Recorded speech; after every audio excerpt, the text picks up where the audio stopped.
Hotel room থেকে view বাইরের। আমাদের ডেস্টিনেশনের ফার্স্ট ওয়াটার ক্রসিং, তবে আমাদেরকে মনে হচ্ছে সামনে গোপ্রো খুলে দিতে হবে। তো যখন বরফ থাকে কাটা ওটা পুরো মিনি সুইজারল্যান্ড। যাদের ব্রেকআপ হয়েছে তাদেরকে আমি একটাই সাজেশন করব, তোমরা কখনো রাইড করো। Always do it on my own, so I gotta get through it. And the only thing I know is to love what I'm doing. Never give up, never slow, till I finally prove it.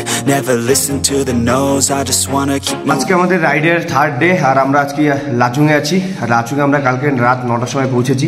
10:15 বাজে এখন breakfast করছি। এখন time হলো 11:40, আর আমরা বেরোচ্ছি। এখন কাটাও যাব। কাটাও থেকে সাইট সিন কিছু করবো লাচুংয়ের, সন্ধ্যের মধ্যে এখানে ফিরবো। ফিরে আমার একটা সবথেকে বড় ভুল হয়েছে, আমাকে মেমোরি পেন ড্রাইভ নিতে হবে একটা, কারণ আমার স্টোরেজ শর্টেজ হচ্ছে। কালকে কাদার মধ্যে রাইড করে বাইকের অবস্থা একদম যাচ্ছে, তাই একটু লুক করে নিচ্ছি। আর মহাদেব, জয় শ্রীরাম। সো আজকে আমাদের রাইড শুরু হচ্ছে। সো হঠাৎ বেরোলাম, আজকে ভিউটা আমি দেখাতে পারবো, কারণ কালকে আমাদের লাচুং ঢুকতে রাত 9টা হয়ে গেছে। মানে লাচুং আসার যে ভিউ, কোনো ভিউই আমরা কালকে পাইনি। স্বর্গ, লিটারেলি স্বর্গ, লিটারেলি স্বর্গ। টাকা পয়সা কি হবে, কি হবে টাকা পয়সা ব্যাংক ব্যালেন্সে জমিয়ে? মরে যাব, সব পড়ে থাকবে। আর এই যে তুমি স্মৃতিগুলো কালেক্ট করছো, এগুলো তোমার সঙ্গে যাবে। Always do it on my own, so I gotta get through it. And the only thing I know is to love what I'm doing. Never give up, never. তো হোটেল থেকে যখন বেরোই তখন একটু গরম লাগছিল হালকা, যার জন্য সব খুলে দিয়েছিলাম। খুলে নর্মাল একটা ডেনিম জ্যাকেট পরে আসছিলাম। তো জাস্ট একটুখানি আসার পরই ঠান্ডা লাগা শুরু করেছে। জাস্ট 1 থেকে 1.5 কিলোমিটার এসেছি, তো ঠান্ডা, ভালো ঠান্ডা লাগছে, আর চালাতে পারছিলাম না। তো দাঁড়িয়ে জ্যাকেটটা পরে নিলাম। সেখানে দাঁড়ালাম, দাঁড়িয়ে এটা একটা ভিউ পয়েন্ট, আর এই ভিউ পয়েন্ট থেকে জাস্ট আমি একটু নিচের ভিউটা তোমাদেরকে দেখাচ্ছি। দেখে জাস্ট ভিউটা দেখো, জাস্ট ভিউটা দেখো। তো আধ ঘন্টা ধরে কন্টিনিউ এইভাবে উপরে উঠে যাচ্ছি, অনেক উঁচুতে উঠে গেছি আমরা এখন। আর বাইকগুলো পরপর যাচ্ছে, আলাদাই লাগছে দেখতে। সো আমাদের সঙ্গে কোনো ফটোগ্রাফার নেই যে আমাদের ফটো তুলে দেবে। সো আমাদের গোপ্রোতে যতটা হয় ততটুকুই। আর আমরা কোনো বাইকে ডবলও নেই ভিডিও করার জন্য, সব বাইকগুলোর। সো আমার ভিডিও আমি পাচ্ছি না। আমি তো সবার ভিডিও করে দিতে পারছি, মানে আমার গোপ্রো থেকে, কিন্তু আমার রাইডের ভিডিও আমি পাচ্ছি না। সো আমাদের লেফটে রাইটে ভিউ,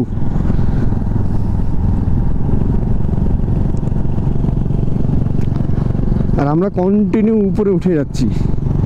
আর কাটাও অনেকটাই হাইটে আছে। সো যখন দাঁড়াচ্ছি তখন একটু গরম লাগছে, যেহেতু জ্যাকেট প্যাকেট পরে আছি। যখনই বাইক রাইড করছি তখন ঠান্ডা লাগছে। তবে উপরে যে আস্তে আস্তে টেম্পারেচার কমছে সেটা আমরা বুঝতে পারছি। যখন শুরু করছি তখন অতটা ঠান্ডা ছিল না লাচুংয়ের নিচের দিকে। তো যত উপরে উঠছি তত ঠান্ডা আস্তে আস্তে বাড়ছে। সো সিকিমের কোথাও এখন বরফ নেই, আর 1 থেকে 1.5 মাস আগে আসলে বরফ পাওয়া যেত। আর আমরা এখন যাচ্ছি কাটাও। তো যখন বরফ থাকে কাটাওটা পুরো মিনি সুইজারল্যান্ড। সো এখন আমরা বরফ পাবো না। বরফ না পেলেও যত উপরে উঠছি তত ঠান্ডা বাড়ছে। এখন কিন্তু বেশ ঠান্ডা আছে, বেশ ঠান্ডা আছে এখন, মানে হাত পা ঠান্ডা হয়ে যাচ্ছে প্রায়। আর সব থেকে বড় ভুল করেছি, এখনও কাটা অনেকটাই উপরে উঠতে হবে। সো আমরা উইন্টারের গ্লাভস ফ্লাভস কিছুই পরে আসিনি, যেটা আমাদের সব থেকে বড় ভুল হয়েছে। উইন্টার গ্লাভসটা আমাদের পরা উচিত ছিল। আর পাগুলো পুরো ঠান্ডা হয়ে যাচ্ছে। দেখলাম কাটাওয়ের টেম্পারেচার 14-15 দেখাচ্ছে, কিন্তু আমার মনে হয় তার থেকেও কম হবে, কারণ 14-15 টেম্পারেচার এত ঠান্ডা লাগার কথা নয়। জানি না, মেঘের মধ্যে দিয়ে চলছি তাই হয়তো আরও বেশি ঠান্ডা লাগছে। যত উপরে যাচ্ছি তত ভিউ বাড়ছে, তত ইঞ্জিনে পাওয়ার কমছে, তত ঠান্ডা বাড়ছে। তো কাটা যাওয়ার পথে ফার্স্ট ফলস আমাদের। তো ফলসটা দেখা যাবে না, ফলসটা ওই ভেতরে আছে। আর এইদিকে লোক বসতি একদম নেই, প্রচণ্ড নিস্তব্ধ নীরব রোড। শুধু সামনে গেলে আর্মি ক্যাম্প হয়তো পাবো। সো আমাদের ডেস্টিনেশনের ফার্স্ট ওয়াটার ক্রসিং, ছোট ওয়াটার ক্রসিং, হালকা, খুব একটা জল ছিল না। তো মুখের মাস্কটা পরাতে ভাব জমে যাচ্ছে, যার জন্য আরও প্রবলেম হচ্ছে। মাস্কটা মনে হয় খুলে চালালে ভালো হবে। I want the real stuff, everybody listen up, cause I'll only say it once, I'm gonna show you all the path, if you want it bad. এই যে রোডের মধ্যে যে দাগগুলো আছে, তোমরা বলতে পারবে এগুলো কিসের দাগ? Any guess? আমি বলে দিচ্ছি, এগুলো ট্যাঙ্কের দাগ, মানে ট্যাঙ্ক যে রাস্তার উপর দিয়ে গিয়েছে, পুরো ট্যাঙ্কের দাগ হয়ে গেছে। এগুলো কিসের দাগ বলো তো? ট্যাঙ্ক ট্যাঙ্ক ট্যাঙ্ক যায় না, বুঝতে পারছো? এগুলো ট্যাঙ্কের দাগ, ট্যাঙ্ক, আর্মি ট্যাঙ্ক।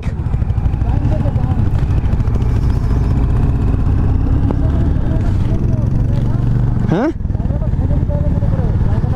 হ্যাঁ হ্যাঁ, সো সামনে রেস্ট্রিক্টেড এরিয়া আছে, আমাদেরকে খুলে দিতে হবে। সামনে বিরাট বড় একটা ওয়াটারফলস আছে, সামনে ফলসটা এখনও দেখা যাচ্ছে। অ্যাকচুয়ালি আমরা ফলসটার পাশ দিয়েই ঘুরে ঘুরে উঠছি আর কি, তো ফলসটা স্টিল থাকছে আমাদের কাছেই। আমাদেরকে মনে হচ্ছে সামনে গোপ্রো খুলে দিতে হবে, আর বেশিক্ষণ হয়তো গোপ্রো আমরা চালাতে পারবো না। আর এখানে প্রচুর ফলস আছে, প্রচুর ফলস আছে। সো এটাই আজকের দিনের এখন অবধি সব থেকে বড় ফলস। যদিও আমি ফলসের নাম জানি না, তবে ওই ফলসের উপর দিয়ে একটা ব্রিজ আছে, দেখতে পাচ্ছ? আমাদেরকে ওই ব্রিজটা দিয়ে যেতে হবে। সো ওখান থেকে ফলসের বেস্ট ভিউ পাওয়া যাবে। আর এখন আমার ভাইজারটা খোলা আছে, সামনে থেকে মেঘটা আমার পুরো মুখে যে লাগছে, মুখ ভিজে যাচ্ছে। আর এখানে কষ্ট হচ্ছে কিন্তু প্রচুর, মানে কথা বলছি তাতে আমার কষ্ট হচ্ছে। আর এই ফলস আজকের বেস্ট ভিউ এখন অবধি। সো এইখানে দাঁড়িয়ে আমরা কিছু ফটোশ্যুট করে নেব। Just look at the view. খারাপ চুল গেছে, আর এখানকার ভিউটা দেখো, জাস্ট জাস্ট ভিউটা দেখো, অসাধারণ অসাধারণ। সো আমাদেরকে ওপরে আটকে দিল, মানে আমরা কাটাও যেতে পারিনি। আর যেহেতু উপরে ভিডিও রেস্ট্রিকশন ছিল, তো ভিডিও করতে পারিনি। আর তাছাড়া উপরে প্রচণ্ড পরিমাণে ফগ ছিল, সামনে একদম ভিজিবিলিটি ছিল না। সো গোপ্রো চালু করে তেমন একটা লাভ কিছু হতো না। সো দ্যাটস ওয়াই ভিডিও আর করিনি। আর এখন ফিরে যাচ্ছি লাচুংয়ে। লাচুং গিয়ে এখন একটু শপিং করব। আমরা তো উপরে ছিলাম, উপরে ওরকম মেঘ, আর সামনে লাচুং শহর। তো লাচুং শহর এখান থেকে দেখা যাচ্ছে যে পুরো পরিষ্কার আছে, আর ওখানে রোদ আছে। আমি গাড়ির ইঞ্জিন বন্ধ করে যাচ্ছি, আর গাড়ির স্পিড দেখো 50 এখন। ব্রেকআপ হয়েছে, যাদের পরিবারে কেউ মারা গেছে, বা নানা রকম আর্থিক সমস্যা, নানান রকম ডিপ্রেস, বিভিন্ন কারণে, তাদেরকে আমি একটাই সাজেশন করব, তোমরা কখনো রাইড করো, একবার রাইড করো পাহাড়ে, সমস্ত ডিপ্রেশন, সমস্ত স্ট্রেস পুরো গায়েব হয়ে যাবে। সো বছরে 2টো রাইড আমার মনে হয় সবারই করা উচিত। আর এই ভ্যালিটাকে দেখো, জাস্ট ভ্যালিটাকে দেখো, জাস্ট ভ্যালিটাকে দেখো। এখান থেকে পুরো কি বলবো, আমি ভাষা হারিয়ে ফেলছি। আমি ভাষা পাচ্ছি না যেগুলোকে কিভাবে প্রকাশ করা যেতে পারে। সো এই যে ভিউ, আর আমাদের হোটেল ওই নিচেই আছে কোথাও। আর একটা জিনিস, এখানে স্ট্রবেরি পাওয়া যাচ্ছে।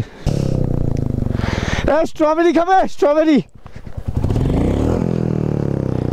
এখানে নিচ দিয়ে স্ট্রবেরি হয়ে থাকে, এই দেখো ছোট ছোট, এই দেখো প্রচুর স্ট্রবেরি হয়ে আছে।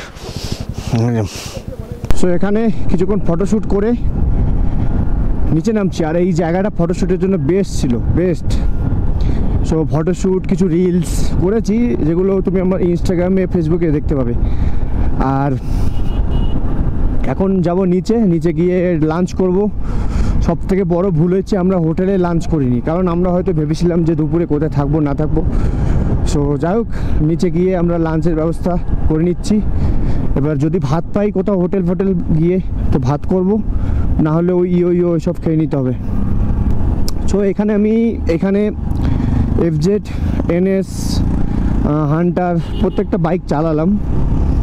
সো রাইডের জন্য আমার কাছে বেস্ট মানে এইগুলোর মধ্যে আমার কাছে হর্নেট 2.0টাই লাগলো, কারণ আমার কাছে পার্সোনালি এটাই বেস্ট লাগলো, কারণ এটা যত স্মুথ, ভালো টার্ন আছে, মানে সব দিক দিয়ে ওকে, এটা কর্নারিং ভালো হয়।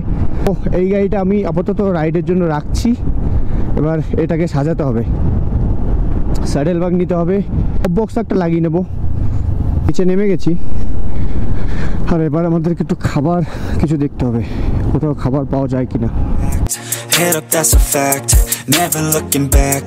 होटल है यहाँ पे, होटल खाने के लिए, खाना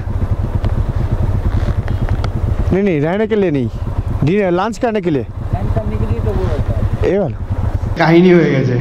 সেটা হলো এখানে মেনুতে লেখা আছে এগ ফ্রাইড রাইস, তো আমি এদেরকে বললাম এগ ফ্রাইড রাইস 7 প্লেট, ঠিক আছে। তো 7টা বলেছি, 7 প্লেট আর বলিনি, যাই হোক এগ ফ্রাইড রাইস বলেছি। এ কি করেছে, একটা ফ্রাইড রাইস দিয়ে দিয়েছে আমাদেরকে। এবার আমরা তো আধ ঘন্টা ধরে বসে আছি, একটা দিয়েছে, আমরা ভাবলাম আর বাকিগুলো মনে হয় আসছে, তো এখন জিজ্ঞেস করলাম, বলছে একটাই অর্ডার হয়েছে। সো খাওয়া দাওয়ার পরে বেরোলাম, মার্কেট যাচ্ছি। বাইকের চেনগুলো একটু টাইট ফাইট করাতে হবে, কিছু বাইকের প্রবলেম হয়েছে, তো বাইকের কাজগুলো কমপ্লিট করে নিতে হবে কালকে, কারণ কালকে 0 পয়েন্ট যাবো, আর ওইদিকে কোনো গ্যারেজ পাবো না। উপরে গেলাম মার্কেট খুঁজতে, তো নিচ থেকে একজন বললো যে উপরে মার্কেট আছে, কিন্তু এখানে কোনো মার্কেট নেই, কোনো বাইকের গ্যারেজ নেই। এখানে বাইকের কোনো প্রবলেম হলে সেই মাঙ্গান যেতে হবে। সো বাইকের কারোই কাজ হয়নি, সো এইভাবেই আমাদেরকে রিস্ক নিয়ে 0 পয়েন্ট যেতে হবে। আর এখন টাইম হলো 4:30। সো এখন আর কোনো কাজ নেই এখানেই, সো রুমে চলে যাচ্ছি। কালকে যাব 0 পয়েন্ট ইয়ামথাং, দেন কালকে রিটার্ন করে পরশু দিন যাব নামসি পেলিং, তারপর নামসি পেলিং থেকে বেরিয়ে যাব দার্জিলিং, দেন মিরিক। সো হোটেলের সামনে চলে এসেছি, আর এই হোটেলে আমরা 3 দিন থাকবো। সো হোটেল আমি ডেলি দেখাবো না, এই ব্লগে হোটেল দেখিয়ে দিচ্ছি, কালকে থেকে তোমরা হোটেল দেখতে পাবে না, মানে যে কদিন এইটাতে থাকবো। সো কালকে 0 পয়েন্ট থেকে এসেও এই হোটেলেই থাকবো, দেন পরশু দিন সকালবেলা আমরা বেরিয়ে যাব। আর এই যে হোটেলের ভিউ।